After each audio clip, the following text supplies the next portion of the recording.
One more clip from the PBD show. You didn't show this yesterday, did you? Well, we didn't show the context, like in terms of like the before and after. We just showed the little part, so we can do it more substantively. This is there was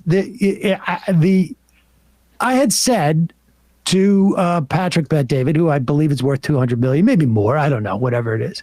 I said, because I was saying I want to do 90% taxation in the same way that we did for the 50s and the 60s. At that time, it was for like $470,000, I think, and it would be $3 million today. So every dollar after $3 million, you pay 90%. And there's a lot of like his fans and this and that were like, and I've seen this before with libertarians, like, that was not the effective tax rate. The effective tax rate was only 50%. Where people are writing in and saying like, well, the amount of receipts as a function of GDP or the amount of dollar receipts that we got, federal taxes wasn't any higher than it was today, or as a function of GDP wasn't any higher today. That's all true. But people don't understand. The reason why I want a taxation rate of 90% like we had in the 50s and 60s, the greatest flattening, they called it the Great Compression, the greatest flattening of wealth inequality that we've had in the history of this country. The reason why I want the 90% taxation for every dollar after $3 million that you earn per year is not because I want to raise revenue. That may be a byproduct. I don't even know how much we would raise. It is because wealth inequality is one of the most toxic things for a society. It creates political inequality. It reduces opportunities for people. It weakens unions. It weakens labor. It weakens our democracy. It also, you talk about inflation. You've got somebody out there who the idea of like buying Twitter is the way that I would focus on maybe buying a new Subaru. It's a problem. Spending $46 billion for somebody should not be as easy as I go out and go like, I'm going to get the base model. I'm going to get $25,000, a Subaru. Those things should not be the same, because you talk about rising prices on homes. That's because you've got a certain segment of the population go out and pay $15 million for a home. And when they're like, how could you keep someone from making more than $3 million a year? I'm not going to be able to buy my fur sinks. The prices of fur sinks will go down. But here's that clip. Money to can't come and get it. You don't see nobody coming. Oh, you're talking about military defense. Okay, yeah. So your argument is there's so much money. That's what I'm saying. Let me get back to your how billionaires or even multi-millionaires should be abolished or illegal, as you said. I think you said that sort of tongue in cheek. Illegal and tongue in cheek. Yeah. But I do think that we should have a structure that you can't amass that kind of wealth. Let me ask you this. With all due respect. I know, can we get the authorities here to take us out away? I have my own opinions, but I'm listening. No, it's not the person. Sam, how long you been doing your show, the Majority Report? I've been doing like talk radio for 18 years. Majority Report, though. Well, it was the Majority Report on radio, but as a podcast, it'll be 12, 13 years. Okay, great. And you have how many subscribers on YouTube? 1 million subscribers. 1 million. No, he's bigger than 1 million. No, you're 1.5. Are you not like a closer to? Why do I think you're at? Why are you trying to tax him more, Pat? No, I think he's. Pat, don't tax him. He's over 1 million. I'd say 1.3. 1.3 probably. Let me pull it up. If you can pull it up to see. Okay, 1.3 million subs. Right. Yeah. How big do you want to get that? How big do I want to get it? Ideally, what's like your target goal in the next 10 years? What would you love to get to? Retirement. How many subscribers would you say? Honestly, 5 million. So weird. The only difference that makes to me is that my kid is excited. Cool. And are you comfortable sharing how much revenue 1 million subscribers makes? How much like we get in terms of advertising revenue? Just in general, like what's your top line revenue for a big channel like this? It's in the hundreds of thousands. Okay.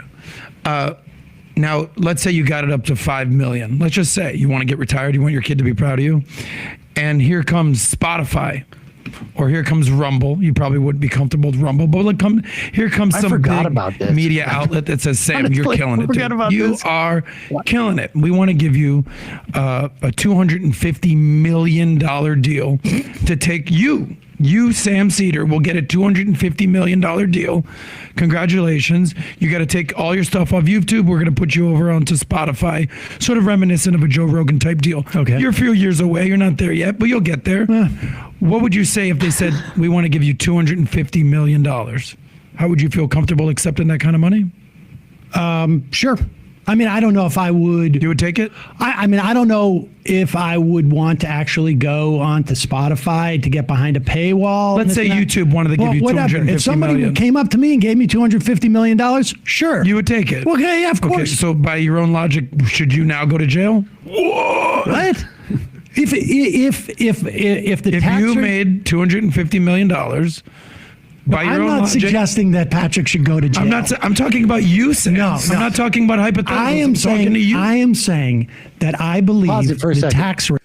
It also occurs to me he got you. But you went right in that trap, I'm not talking. Did you hear what he say? I'm not talking hypotheticals. Yeah. Oh, are you? Well, they've called honestly, you down to that bank vault. On the back of my mind at that moment, I'm like, are these guys going to offer me $250 million? Because I'm going to take it. Yeah. I mean, that's why you're in the bank vault. That's what's in all those security security deposit boxes. Sam, will you take $250 million? I mean, yes. I want you to turn your chair around. And I want you to turn that key. Yes. This is why we brought you down here. Best trip to Florida ever. We're going to change your life forever. This is such a weird line of questioning. I mean, because they were trying to say, like, would I want to go to jail or would I not want that money? The point is for taxation. Because, like this, you'll sometimes get this from right wingers. Like, if you want to pay more taxes, pay more taxes. That's not the way taxes work. The reason why you have tax policy is because you're trying to create broad incentives or disincentives in society. This is why you have any policy, and the incentives can be backed by the force of law or, there's matters of degree. And they don't seem to understand this concept. And this is the thing, too, is like, part of what I noticed about this podcast was like there was always these attempts to try and like sort of get these moments where they thought there was some form of hypocrisy. But a lot of times these guys don't get into actual debates about policy in that way. Mm-hmm. And they don't really know how to address someone who doesn't, if somebody gives me $250 million, of course I'm going to take it. I mean, I'm looking for changes in society where if somebody gives me $250 million, then I'm going to get a 90% tax on everything over 3. Now, I got news for you. If there was a situation where someone's going to give me $250 million for the show, or anybody for that matter, the way that things would be structured under the auspices of a 90% tax on $3 million would be like, we're going to pay you, instead of $250 million up front, we're going to pay you $3 million for, 80 years or something like that. That's the way that they would structure those things. But the point is, I still have the inability to amass the type of wealth that would create a plutonomy.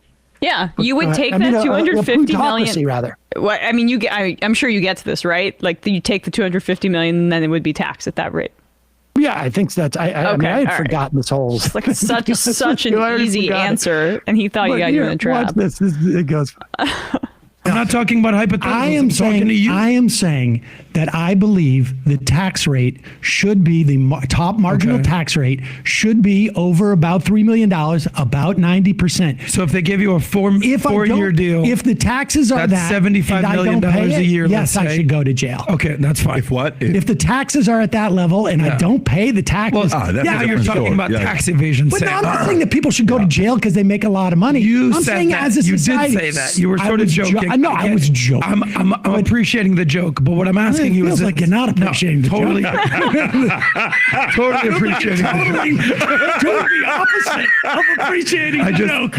I just don't want my guy go to jail over here. I'm not taking him to jail. Will. All I'm saying if you is made that I think $250 million should be structured in such a way that people cannot have $1 billion or that they cannot amass enough money where they would have that type of political power. I don't know. Associated with. So you're more concerned about power. If I could say this, like, if you think about what is the greatest case study in the world ever, right? And we rank the top 10 greatest case studies. There's a lot of them, right? What the case studies could be. But one of the greatest case studies in the world is how this, group of 50-something men came together who were not happy about what was going on in Britain. And they started this idea in 1776, and they wrote out the Federalist Paper, the Constitution, et cetera, et cetera. And then that went and turned into this behemoth of a country that positively impacted the world, technology that's being used around the world, and it validated that the best economical system in the world is capitalism. If it allowed people to go out there and are willing to work, and how big of a dream they wanted to build and how big of a life they wanted to build, you kind of leave them alone. If they put a limit on how big of a YouTube channel you could make, you can't have a YouTube channel over 10 million. I mean, you wouldn't have PewDiePie, you wouldn't have Mr. Beast. Maybe you'd be happy if you didn't have these guys. I'm not too familiar with those guys, but let me just say this though. But if what you were saying was true, right? I mean, if people could tune in if they want to watch the rest, but I went on to explain that, like, the history of how we became an economical powerhouse, to quote him, was not just about 50 guys who wanted to do something different from England. There was this whole component of a massive chunk of free labor that we were exploiting. The top case study in world history include, some footnotes on the whole slave labor thing. It was like, if you really want to look at a case study, it's like, if you're going to start an endeavor, do a free labor for a couple of, for a century and more, and you're going to get a good head start on things. Particularly if you have the natural resources in which the use of that free labor can be highly effective at exploiting. But later on, did you rank the top PowerPoints ever created in world history?